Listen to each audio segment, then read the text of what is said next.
पता नहीं, उन लोगों ने बताया नहीं वो कहाँ जा रहे हैं। उस शख्स का जवाब सुनकर युजवान उसका शुक्रिया अदा करता गुस्से से अपनी गाड़ी में बैठा था। जब उसे याद आया था कि उसने जरीश के नेकलेस में एक ट्रैकर फिक्स करवाया था, लेकिन वो अभी तक एक्टिव नहीं करवाया था। उसने फौरन अपना मोबाइल खोलकर उस ट्रैकर को एक एप्लीकेशन के जरिए ऑन किया था, जिससे जरीश की लोकेशन उसे लाहौर की पता चल रही थी। वो उसके पास जाने से पहले खान से एक बार बात करना चाहता था। तभी वो स्नैक्स हेडक्वार्टर गया था। जहाँ पहुँचते ही वो गुस्से में भरा उसके ऑफिस में गया था। खान लाहौर में मौजूद स्नैक हेडक्वार्टर के मैनेजर से मीटिंग कर रहा था जब युजवान गुस्से से उसके ऑफिस में दाखिल हुआ था। खान ने उस पर एक नागवार नजर डालकर अपनी मीटिंग पूरे इत्मीनान से मुकम्मल की थी। युजवान भी उस दौरान लब बीच कर खड़ा रहा था। खान, तुमने जरीश को बेचकर अच्छा नहीं किया। तुम्हें मैंने बताया था कि वो मेरी मोहब्बत है।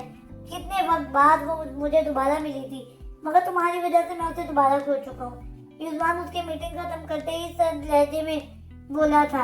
खान उसे सपाट चेहरे के साथ घूर रहा था। युजवान खान, तुम इस वक्त किसके आगे बात कर रहे हो और कैसे बात कर रहे हो, इसका ख्याल रखो। और रही बात उस लड़की की, तो उसे मैंने उसके असल घर भेज दिया था जहाँ उसे होना चाहिए था। खान सपाट लहजे में बोला था। खान, मैं उससे निकाह कर चुका था। युजवान की बात पर खान ने हैरानगी से उसे देखा। ये कब हुआ था? उसे क्यों अभी तक किसी ने नहीं बताया था? अगर उसे युजवान का जरीश के साथ निकाह का इल्म होता तो शायद वो जरीश को यहाँ से ना भिजवाता। वो मेरी बीवी है खान, और अब मुझे यही इल्म नहीं कि वो कहाँ है। युजवान ने दुख भरे लहजे में कहा था। उसने ट्रैकर का खान को ना बताने का फैसला किया था। उसको उदास देखकर खान को भी एक पल को अपने फैसले पर पछतावा हुआ था, मगर वो सिर्फ एक पल तक ही था। वो लड़की तुम्हारी बीवी बनती या ना बनती, वो तुम्हारी कमजोरी जरूर बन चुकी है युजवान, और उसका तुमसे दूर रहना तुम्हारे लिए ही फायदेमंद है। उसको तलाश मत करो। अगर किस्मत में हुआ तो वो तुम्हें दोबारा मिल जाएगी। खान ने सर्द लहजे में कहा था। युजवान ने अपने सर को खाम दिया था। खान की बात के मुताबिक उसने कुछ देर तक जरीश से दूर रहने का ही फैसला किया था। वो खान के साथ बुरी तरह मसरूफ हो चुका था। 2 महीनों के लिए वो ईरान गया था, जहाँ एक बहुत ही अहम शख्स को मारने की युजवान को रकम मिली थी। 2 महीने के काम में उसे 3 महीने लग गए थे। ईरान से वापस आते ही वो खान के साथ अफगानिस्तान काम के सिलसिले में चला गया था।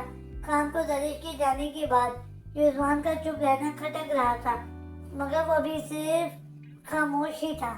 2 महीनों बाद वो लोग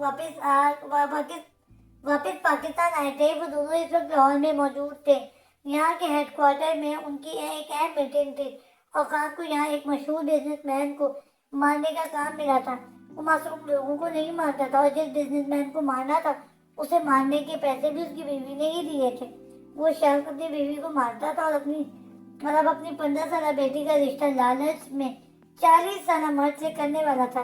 तब उसकी बीवी ने खान से रब्ता किया था और खान ने उसका काम करने पर रजामंदी दी थी। Scene change. जरीश गाउन पहने, नकाब किए, कॉलेज से बाहर निकलती, मजबूत कदम उठाती, तेजी से घर की तरफ जा रही थी, जब पीछे से किसी ने अचानक उसके करीब आते उसकी कलाई पकड़ी थी। खौफ से उसकी आंखें फैल गई थी। अपनी कलाई छुड़वाने की कोशिश करती वो पीछे मुड़ने लगी थी, जब मुकाबिल की सरगोशी सुनकर अपनी जगह साकित रह गई थी। जमात जगरिया, मेरे दिल, युजवान की धीमी आवाज मगर गंभीर लहजे में कही गई सरगोशी ने उसकी धड़कन बढ़ा दी थी। आहिस्ता से पीछे मुड़े उसकी निगाहें चमकती ग्रे आंखों से टकराई थी। हमें बात करनी है, हमारे साथ आए। युजवान के लहजे में इनकार की गुंजाइश न थी, मगर मुकाबिल भी जरीश थी जो खामोश तो नहीं रह सकती थी। मुझे आपसे कोई बात नहीं करनी, वो युजवान को जवाब देती दोबारा चलने लगी थी। अगर अभी इसी वक्त आप मेरे साथ ना चली तो रात को आप मुझे अपने घर के बाहर पाएंगी। युजवान की बात सुनकर उसके कदम साकित हुए थे। सिर्फ 10 मिनट है आपके पास, जो बात करनी है जल्दी करें, वो बेचैनी से बोली थी। अगर उसे घर जाने में थोड़ी भी देर हो जाती तो जमाल के लिए परेशानी हो जानी थी। ऐसे बात नहीं हो सकती, मैं कॉलेज से पिक करने आऊँगा, और अब की बार मुझसे भागने की कोशिश मत करना जमाल जगिया, वरना आपको ढूंढने में मुझे ज़्यादा परेशानी नहीं होगी। उसको बेचैन देखकर युजवान ने उससे कल बात करने का सोचा था। जरिश ने उसे परेशान निगाहों से देखा था। पहले ही उसकी जिंदगी पप्पू ने मुश्किल की हुई थी, अब युजमान मजीद उसकी जिंदगी अजीम करना चाहता था। वो तलखी से सोचती, युजमान को कोई जवाब देती, वहां से चली गई थी। युजमान भी उसके कदम पीछे उठाता, उसके घर तक गया था। उसकी मौजूदगी अपने पीछे महसूस करके जरिश सख्ती से अपनी लब भी की थी। जरिश को घर में दाखिल होता देख कर वो खामोशी से वापस लौट गया था। खान से बहाना बनाकर वो यहाँ जरिश से 2 घड़ी बात करने आया था, मगर वो भी उसे सही से उससे बात करने का मौका ना मिलने पर आपके पास उसका मूड खराब हो गया था। Scene change. अस्सलाम वालेकुम। बच्चों कमरे में दाखिल होते ही उसने जायनमाज़ समेटी। जमल से कहा था, जो उसे देखकर मुस्कुराई थी। कैसा रहा आज का दिन? रोजाना का किया गया सवाल जमल ने उससे किया था। भोजन बस टेस्ट ही होते रहे सारे दिन।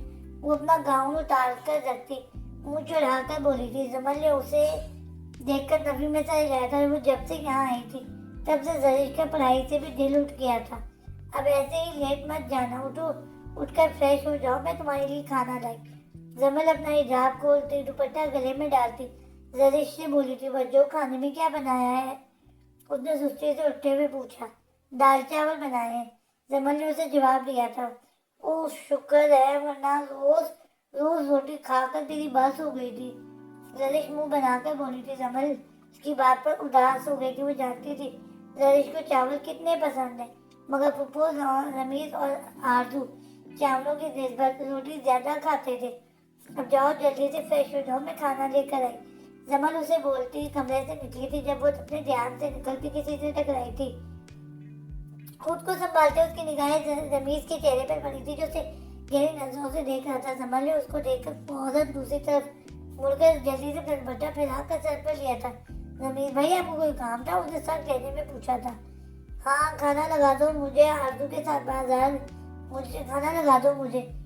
आरजू अम्मी के साथ बाजार गई है। उसके चेहरे पर नजरें गाड़े वो बोल रहा था। जमल को आज पहली दफा उसकी निगाहों में खोट नजर आया था। जी मैं भी लगा देती हूँ, वो बोलकर जाने लगी थी जब जमीज की बात सुनकर वो घबरा गई थी। मेरे कमरे में ले आना। जमीज के सरापे को देखता हल्का सा मुस्कुरा कर बोला था। अगर आपको खाना खाना है तो कुछ जाकर किचन से ले लें, बच्चों आपकी नौकरानी नहीं।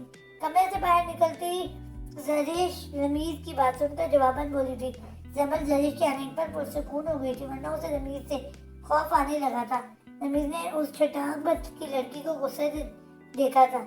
अपनी जुबान को लगाम दो जरिश, भूलो मत, बड़ा हूँ तुमसे। रमीज ने उसे झाड़ा था। भाई आप जाएं, मैं आपको खाना दे दूंगी। बात बिगड़ती देखकर जमल फौरन बोली थी। 5 मिनट में गर्म खाना मुझे रूम में मिल जाए। रमीज सख्ती से बोलता वहां से चला गया था। आप ही रमीज भाई बदल गए। रमीज की पोस्ट देखती जरिश उदासी से बोली थी। मुश्किल वक्त हमारे लिए तो आजमाइश होता ही है, मगर ये हमारे इर्द गिर्द मौजूद लोगों का भी इम्तिहान होता है। सच्चा साथी वही होता है जो कठिन राहों में कांटों को देखकर भी आपका साथ दे। बोलते हुए जमल के जहन में जमाके से खान की परछाई ले रही थी। सही कहा आपने बच्चों, रमीज भाई और फुप्पो की कभी हमारे खैरख्वाह थे ही नहीं, वरना अब्बा के जाने के बाद फुप्पो हमारे साथ ऐसा रवैया न रखती। जरिश बोलती हुई जमल के साथ किचन में गई थी। पहले रमीज का खाना गर्म करके जमल ने जरिश के हाथों भिजवा दिया था। फिर जरिश अपना खाना डालती वो कमरे में ले आई थी। वो दोनों हल्की फुल्की बातें करती खाना खाने लगी थी।